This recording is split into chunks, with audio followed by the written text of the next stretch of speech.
Big Eddie coming at you, Prairie Sun, you know me, see you all the time here on our little posts. We're down here in Studio C, specifically the Prairie Room, Cloud Room, whatever you like to call it, here with my man Josh Klinghoffer, who, amongst other things, plays guitar with the Red Hot Chili Peppers from time to time, I've heard. And what is it, not long ago, this gentleman gave me a phone call and we talked a little bit, and he said that he wanted to come record the Weights Room, and here he is. How you doing? All right. All right. And so how's it been so far? Excellent. Everything I had hoped for and more. Mm-hmm. Yeah, I mean, this is what I think of when I think of recording studios. You know, it feels like a home. It feels like a place where things happen. Yeah. Awesome. Yeah. Well, this area is, we've tried to continue that vibe from Tom all the way through it. People really like that it's got the relaxed feel and the big spaces to work with. Yeah. I couldn't imagine what it was, how it was set up from the photos I'd seen, and walking in, the way the control room is, and how big and open it is, and couches. It just feels like someone's living room, or more someone really cool's living room. Yeah, right. And then this is a amazing studio. The way the walls are painted, it's incredible. Yeah, that's the drummer Prairie Prince from the Tubes who did all this. Okay. One time this was Prairie Denizen. Yeah, it's like nowhere I've ever been. Everything about it. Ooh. I see you guys brought a lot of interesting stuff. It's not every day that we get two Rock and Roll Hall of Famers hanging out here, same place, right? And Jack Irons being the other one, and it looks like I kind of consider Jack a double Hall of Famer, so you can almost say three. Almost, okay. And you guys brought some microphones, some interesting keyboards I saw over there and stuff. Yeah, as much as we could fit in the van we rented. Yeah, Jack's been playing this amazing stainless steel kit for a while recently. So I brought up this old Gretsch and some of the weirder cymbals I have, which is kind of all of the cymbals I have, weird sizes. And that old Gretsch kit's something else. Yeah. It's a beauty. It all feels perfectly at home here. I was wondering if it would feel, if any of this equipment would feel out of place, or. Oh, definitely not. Yeah. I don't know what a Korg MS-20 synthesizer in the Weights Room would feel like or look like, but it all seems to, I think after all that it's just a closet, right. At one point, and someone brought magic to it at one point, and it's a real honor to be able to. See it, let alone be in it and make sounds in it. Sure. I interned here when they did Bone Machine, and to this day, I listened to some of it this morning because you guys were up here, and it's like, I feel this room, I feel this place in the record. It was an amazing time, and it has drawn people from far and wide, like yourself and many others. Yeah. Someone who's coming next month, same reason, Okay. Yeah, just one of my favorite albums of all time. I listened to it on the way up. I've been listening to it a lot. When you first heard that record, what was your thought? This guy's onto something. Yes. Just like, I think I was pretty young when I heard it, so I just thought, this is the way things should sound. I feel like I would love to do things like this. And it's kind of a fine line. You never want to sound like you're stealing too much from someone's aesthetic or something. So, being here just kind of makes you feel like you can do whatever you want. You can record any sound, you can mic it any way and from any distance, and it's all worth something. Every sound is worth something. Yep, Oz Freights and many other engineers use these rooms for reamping and all of that kind of stuff because of that very thing.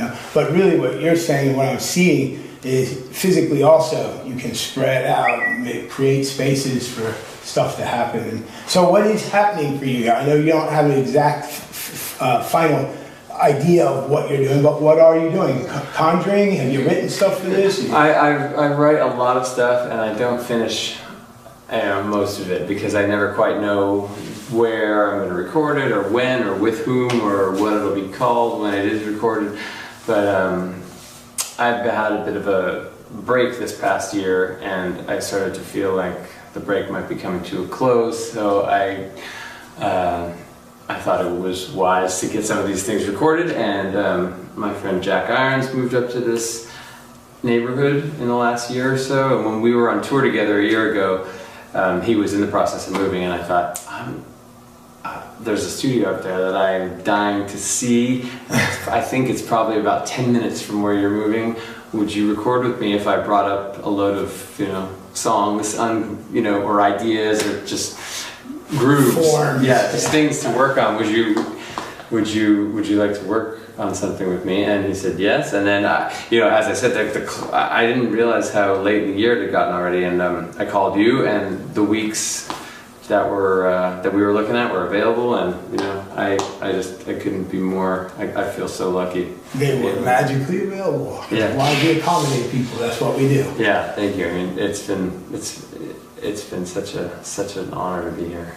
We're always thrilled to have people like you here. We've had so many creative, wonderful, different types of people that have come down here, to make recordings.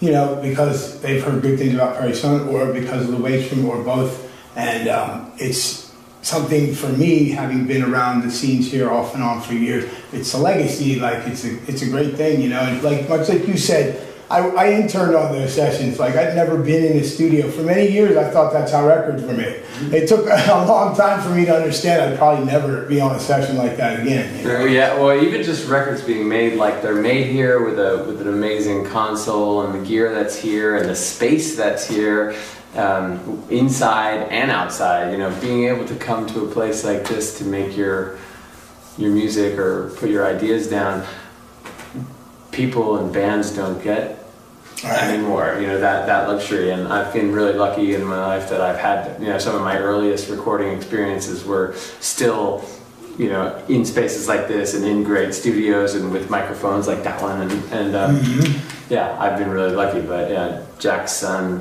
Zach has a great band, and we were talking, we were talking about, him.